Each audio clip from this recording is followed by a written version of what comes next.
تو وہ جو 2 بچے نکلے تھے وہ بھی بڑھاپے میں کہاں ہوں گے؟ بولو نا، باہر.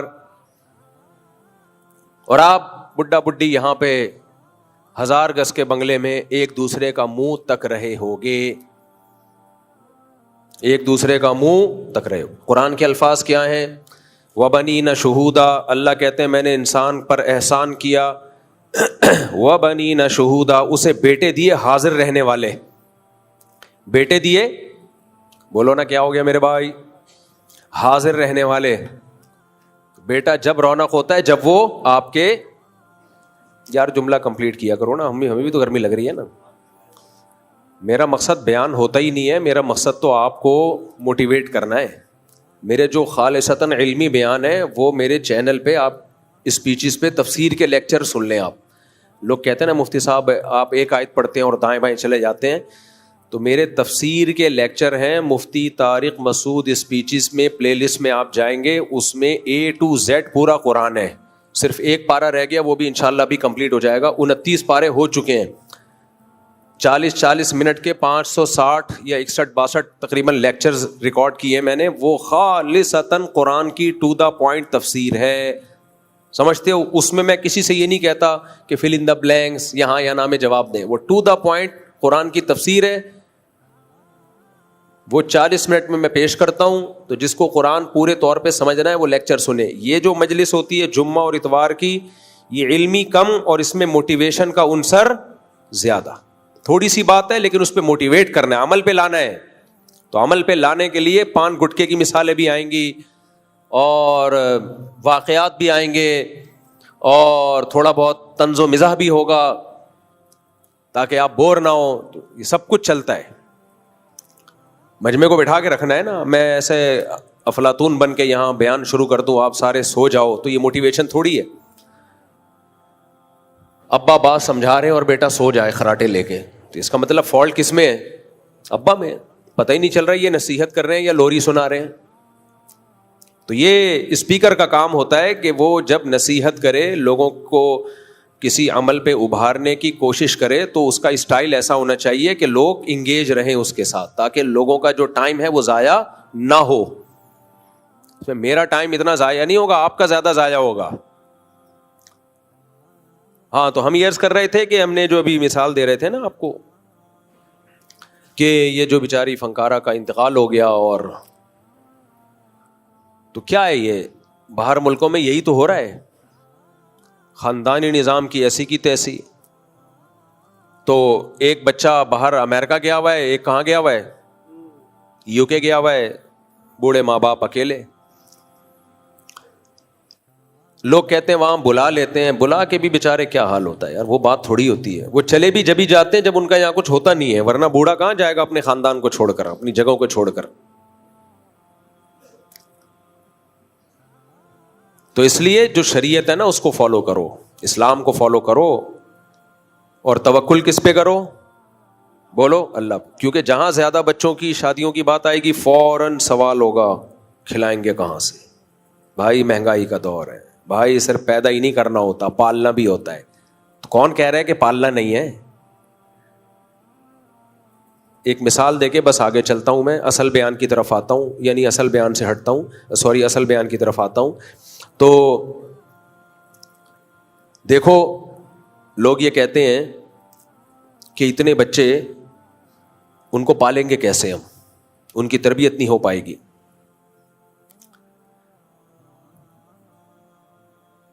اللہ تعالیٰ نے نا قرآن مجید میں اولاد کو گفٹ کہا ہے. کیا کہا ہے؟ بولو گفٹ. یَهَبُ لِمَن یَشَاءُ إِنَاثًا وَیَهَبُ لِمَن یَشَاءُ الذُّکُورَ. جس کو چاہتا ہوں بیٹیاں گفٹ دیتا ہوں، جس کو چاہتا ہوں بیٹے گفٹ دیتا ہوں. أَوْ يُزَوِّجُهُمْ ذُكْرَانًا وَإِنَاثًا. جس کو چاہتا ہوں دونوں گفٹ دے دیتا ہوں. مجھے ایک بات بتاؤ، آپ لوگ میرے پاس گفٹ لے کے آ رہے ہو، مثال وہی دینا جو اچھی ہو. میرے پاس گفٹ لے کے آ رہے ہو، ایک لفافے میں $1000، دوسرے میں $10,000، بلکہ مثال جب دینی ہے تو اچھی تو $1,000,000. کون سا دے رہے ہو؟ ایک لفافے میں ڈالر رکھنے کے لیے لفافے، خیر، بہت سارے گفٹ لے کر آ رہے ہو. میں کہہ رہا ہوں بھائی میرے پاس تو کوئی پلاننگ ہی نہیں ہے ان پیسوں کو سنبھالنے کی. کوئی صاحب سوٹ لے کر آ گئے وائٹ, یہ لو بھائی. ایک صاحب شوز لے کر, ابے بھائی میرے پاس تو کوئی پلاننگ ہی نہیں ہے ان کو سنبھالنے کی, اس لیے میں نہیں لے رہا. دنیا میں ایسا کوئی دیکھا آپ نے؟ گفٹ میرے بھائی جتنا ہو لیا جاتا ہے, کیونکہ گفٹ ہے, پینلٹی نہیں ہے. ہاں لینے کے بعد پلاننگ کی جاتی ہے, یار اتنا پیسہ اکٹھا ہو گیا کیا کریں, کتنا صدقہ کرنا ہے, بحریہ ٹاؤن میں مزید کتنے پلاٹ لینے ہیں, گاڑی کون سی چینج کرنی ہے, یہ والی چھوڑ دو پرانا ماڈل ہو گیا نئی والی لے لیتے ہیں, مرغیاں دوبارہ مزید خرید لیں, شادیاں تو کر نہیں سکتے اب, یہ کر لیں وہ کر لیں, بچوں کو اور اچھے اسکول میں ڈال دیں وغیرہ وغیرہ. کیونکہ کھپانے کے لیے بہت جگہ ہے میرے بھائی. کبھی دنیا میں کوئی ایسا بے وقوف نہیں ہوگا جس کو آپ نے گفٹ دیا اور کہ یار رکھنے کی جگہ نہیں ہے, وہ کہے گا لے آ بھائی جگہ بنا لوں گا, میں صدقہ کر دوں گا یار. یہ دنیا میں انگریزوں نے ہمیں ڈال دیا حماقت پہ. انہوں نے بولا اولاد گفٹ نہیں ہے بلکہ بوجھ ہے. یقیناً ہے, گوروں کے لیے ہے بوجھ, انگریزوں کے لیے اولاد بوجھ ہے, کیونکہ ان کے ہاں بچے ماں باپ کو نہیں پالتے, تبھی تو وہ کتے پالتے ہیں, کتے پالتے ہیں وہ, ان کے ہاں بوجھ ہے. کو پتا ہے ہمارے کسی کام کی نہیں ہے. اولاد کے رائٹس ماں باپ کے رائٹس سے زیادہ ہیں. پتا ہے مرے ہوئے ہوں گے, پتہ نہیں جنازے میں بھی آئے گا کہ نہیں آئے گا, کچھ آتے بھی ہیں, ایسا نہیں ہے. تو بھائی وہ توحید پرست تھوڑی ہیں, وہ کلمہ گو تھوڑی, ہم کلمہ گو ہیں. تو گفٹ لینے میں پلاننگ نہیں کی جاتی ہے, لینے کے بعد پلاننگ کی جاتی ہے. تو اولاد جب اللہ کی طرف سے گفٹ ہے, آنے دو. پھر کیا ہے بھائی؟ اور یار دیکھو gift, there are 2 types of gift. ایک گفٹ ہوتا ہے میں آپ کو دوں, لوگ کہتے ہیں میرے باپ کا گفٹ ہے سنبھال کے رکھوں گا, میرے پیر و مرشد کا تحفہ ہے سنبھال کے رکھوں گا. کیا خیال ہے؟ تو گفٹ کی قدر جب کی جاتی ہے دینے والا جب آپ کی نظر میں اس کی قدر ہو. گفٹ دینے والے کی اگر قدر آپ کے دل میں ہے تو آپ اس کے تحفے کی بولو قدر کرو گے, چاہے وہ سستا ہی کیوں نہ ہو. دیکھو بقرعید میں ہم گوشت کیوں کھاتے ہیں؟ بقرعید میں اللہ نے 4 دن روزے رکھنا حرام کر دیا کہ نہیں کر دیا؟ کیا خیال ہے بھائی صاحب؟ کیوں اللہ کہتے ہیں میں تمہیں گفٹ میں گوشت دے رہا ہوں, یہ جانور تم نے کاٹا کس کے لیے؟ بولو اللہ کے لیے, میرے حوالے کر دیا, میں اس کا مالک. اب میں نے تمہیں کہا کھاؤ, میری طرف سے کیا ہے؟ دعوت. تو کیا مطلب یہ عام دنوں میں جو ہم بکرے کھاتے ہیں یہ اللہ کے علاوہ کوئی اور کھلاتا ہے ہمیں؟ ہیں آپ لوگ بولتے ہی نہیں ہو یار, مزہ ہی نہیں آ رہا. عام دنوں میں ہم جو بکرے کھاتے ہیں یہ کیا جاپان کے سائنسدانوں نے پیدا کیے ہیں؟ یہ بھی تو اللہ نے پیدا کیے ہیں. لیکن اللہ نے کہا روزہ رکھو زیادہ بہتر ہے, شام کو افطاری میں کھا لینا, دن میں کیا رکھو روزہ. لیکن بقرعید میں اللہ نے 4 دن 3 دن قربانی کے, چوتھا دن بھی روزے کو حرام کر دیا. کیوں حرام کر دیا؟ اس کو اسپیشلی اللہ اپنا گفٹ کہتا ہے کہ بقرعید کا گوشت یہ میری طرف سے تحفہ ہے, گفٹ ہے, میری طرف سے ضیافت ہے. تبھی صحیح حدیث میں آتا ہے ایام اکل و شربن, کھانے پینے کے ایام ہیں یہ. اسلام میں صرف 4 دن ہی ہے کھانے پینے کے, باقی سارے روزے کے ہیں. ایک 5 دن, ایک عید کا اور ایک 4 دن بقرعید کے, جن میں 3 قربانی کے, ایک ایام تشریق. 5 دن ہی ہے اسلام میں کھانے پینے کے, باقی سارا سال کم کھاؤ گے ثواب ملے گا, روزہ رکھو گے ثواب ملے گا. تو یہ کیوں اللہ نے بقرعید میں حرام کر دیا؟ اللہ نے کہا یہ میری طرف سے ضیافت ہے. اب گوشت تو ہم پورا سال کھاتے ہیں, لیکن اس گوشت کی نسبت کدھر کو ہو گئی؟ اللہ کی طرف. اب اس کی ویلیو ہماری نظر میں بڑھ گئی. ہم روزہ نہیں رکھ سکتے. اللہ کہیں گے یہ کیا بات ہے, میں دعوت کر رہا ہوں, تم روزہ, اپنے دوست کے ولیمے میں گئے, دوپہر کو بلایا اور آپ کھا نہیں رہے, میرا روزہ ہے. وہ کہے گا یار میں نے تو 1 مہینہ پہلے بتا دیا تھا آج میرا ولیمہ ہے, کسی اور دن نہیں روزہ رکھ سکتے تھے. غصہ آئے گا نا اس کو. اس طرح اللہ کو بھی غصہ آتا ہے. تو اولاد ہر نعمت اللہ کا گفٹ ہے, لیکن اولاد کو اسپیشلی اللہ نے اپنا گفٹ بولو قرار دیا. یہب لمن, ہبا کرتا ہوں, ہبا گفٹ. تو جو اللہ کا گفٹ ہے اس میں آپ کہہ رہے ہو بچے دو ہی اچھے, واہ کمال ہو گیا. یہ گورے نے آپ کی کھوپڑی کیا کر دی ہے, خراب, کیونکہ اس کی اپنی کھوپڑی خراب ہو چکی ہے. ان کے لیے واقعی وہ پینلٹی ہے, عذاب جان ہے. ہمارے لیے عذاب نہیں ہے میرے بھائی. تو اس لیے اللہ کے گفٹ کو بھی گفٹ سمجھو, اور گفٹ پہ جو خرچہ ہوتا ہے نا اسے انسان بوجھ نہیں سمجھتا, کیونکہ گفٹ اگر ایسا ہے کہ اس پہ آپ کا خرچہ زیادہ ہو رہا ہے اور اس کا آؤٹ پٹ کم ہے تو وہ گفٹ نہیں ہے, وہ عذاب ہے. مجھے ایک بات بتاؤ, آپ کو ایک شخص بائک دے کے جائے جس کی ٹینکی بہت بڑی ہو, بہت مہنگی بائک ہو, آپ غریب آدمی ہو, اور بائک ایسی ہو کہ اس میں انجن آئل کا ٹھیک ٹھاک خرچہ, آپ کی پوری سیلری اس میں خرچ ہو جائے, اور ٹھیک ٹھاک مہنگا پیٹرول ڈلتا ہے اس میں, آپ کی تنخواہ اتنی ہے نہیں, تو آپ گفٹ دینے والے کو کیا کہو گے؟ بولو گے بھائی میں یہ کسی اور کو پہنا دوں گا, میں نہیں رکھوں گا. وہ کہے گا نہیں, آپ کو کسی کو پہنانے کی بھی اجازت نہیں ہے, یہ گفٹ ہے, تیرا باپ بھی چلائے گا اس کو. تو یہ گفٹ دینے والے کے بے وقوف ہونے کی علامت ہے یا نہیں ہے؟ توجہ ہے نا, کہ بھائی تو غریب آدمی کو گفٹ دے رہا ہے اور اس گفٹ کو کسی اور کو گفٹ دینے کی, بیچنے کی بھی اجازت نہیں دے رہا, اور کہہ رہا ہے تو ہی چلائے گا اس کو.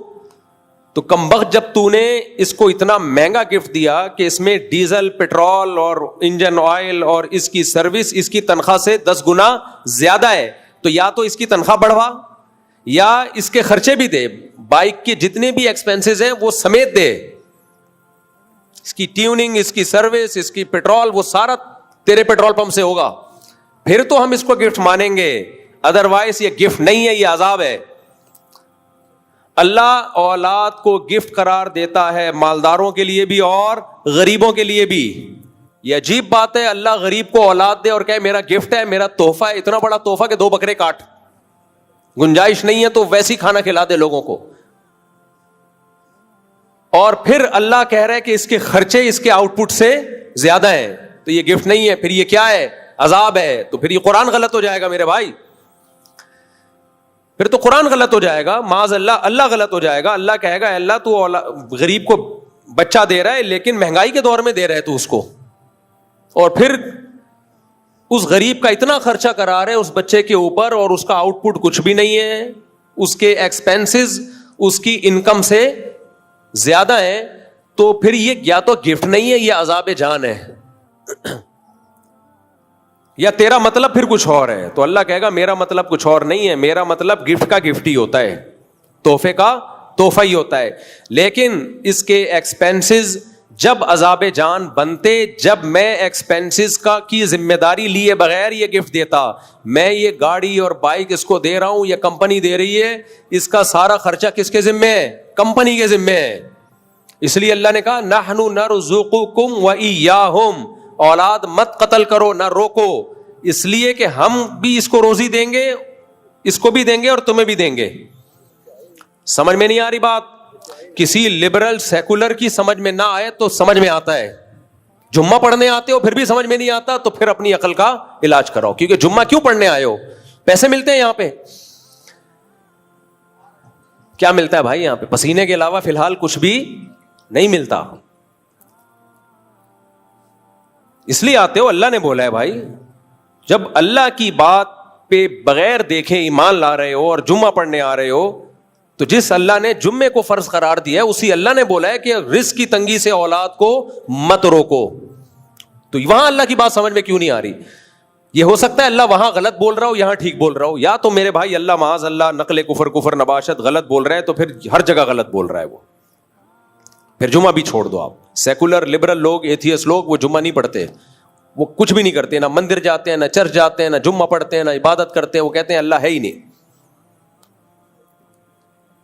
وہ ایک طرف کو ہو گئے ہیں. ہم عجیب ہے یار, اللہ کو بھی مان رہے ہیں اور ہر چیز پھر ہم نے اسباب پہ ڈالی ہوئی ہے, اسباب اختیار کرنا فرض ہے, لیکن جب شریعت کے مقابلے میں آئیں گے, اللہ رسول کے مقابلے میں آئیں گے, تو بھائی پھر کون ہے؟ اللہ پہلے ہے, پھر اللہ پہلے ہے بھائی صاحب. اس لیے اس پر امت کا اجماع ہے کہ غربت کے خوف سے آپ نسل نہیں روک سکتے کہ کھلاؤں گا کہاں سے. نا نا نا نا نا, یہ سیکولر لبرل لوگ یہ کام کر سکتے ہیں, مسلم کو یہ سوچنے کی اجازت بولو نہیں ہے. تو لوگ جلتے, ہر جس کی دماغ میں منفیت ہو نا, پازیٹیوٹی نہ ہو, وہ ہر چیز کو الٹا لے کے جائے گا. میں خود بھگتا ہوا ہوں یہ. میرے دوست یہاں بیٹھے ہوئے ہیں, میری کیا حالت تھی, بچوں میں بچے پیدا کیے جا رہا تھا. لوگوں نے کہا تم اپنی انکم تو دیکھو مفتی صاحب, کھلانے والا اللہ ہے. اب جب اللہ کھلا رہا ہے تو ابے ان مولویوں کے پاس چندے کا پیسہ آ رہا ہے. خدا کی قسم نہیں آ رہا, 1 روپے حرام ہے مجھ پہ چندے کا. میں روزانہ میرے گھر والوں سے پوچھو, بیٹھ کے کیلکولیشن ہی کرتا رہتا ہوں کہ زکوٰۃ کی رقم میری رقم میں مکس نہ ہو جائے.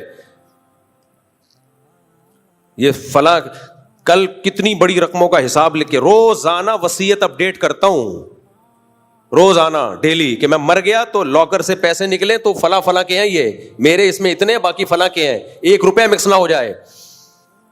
اس پہ کئی گواہ ہیں میرے پاس, اور اکیلا نہیں چھوڑا ہوا, 3 4 بندوں کو کے پاس وہ سسٹم ہے, نظام ہے, وصیت کی ہوئی ہے کہ ایک آدمی کے ہاتھ میں نہیں آئے گا. لیکن جب منفی سوچو تو پھر مثبت سوچو تو آپ بولو گے یار مفتی طارق مسعود بولتا تھا نکاح بھی کرو, اولاد بھی پیدا کرو, کھلانے والا کون ہے؟ اللہ. اور اس نے اللہ پہ توکل کیا, عمل کیا, سارے ماشاءاللہ بچے فٹ فاٹ زندہ, میں بھی زندہ. کتنے لوگوں نے مارنے کی کوشش کی, صرف اسی برکت سے نہیں مرا میں, کہ اللہ نے کہا یہ مر گیا تو پھر مسئلہ یہ ہوگا کہ لوگ بولیں گے دیکھو یہ ہوتا ہے. مرنے کا کوئی بھروسہ نہیں ہے, کبھی بھی مر سکتے ہیں, لیکن اب تک تو بچ گئے نا. نہ بھوک سے مرے الحمدللہ, نہ کسی اور طرح سے مرے. اب کوئی مار دے تو الگ بات ہے یہ سن کے. تو اور اپنے ساتھ کے بھی ہم نے لوگوں کو دیکھا, بچے بھی ہو رہے ہیں, شادیاں بھی. اب ہمارے جو دوست ہیں جن کا میں اکثر نام لیتا رہتا ہوں, بیچارے کی محدود آمدن ہے, بچے بھی پیدا ہو گئے, بڑے بھی ہو گئے, بچوں کی شادیاں بھی کرتی ہیں, ان کے بھی بچے ہو گئے, اور بیچارہ پیسے والا سوچتا رہے گا ایکچولی ابھی آمدن اتنی ہے تو ایکچولی اس میں اتنے ہو سکتے ہیں, ایکچولی وہ ایکچولی کرتے کرتے بڈھا 1000 گز کا بنگلہ, پھر وہ کہے گا اب ایکچولی کا ٹائم نکل گیا.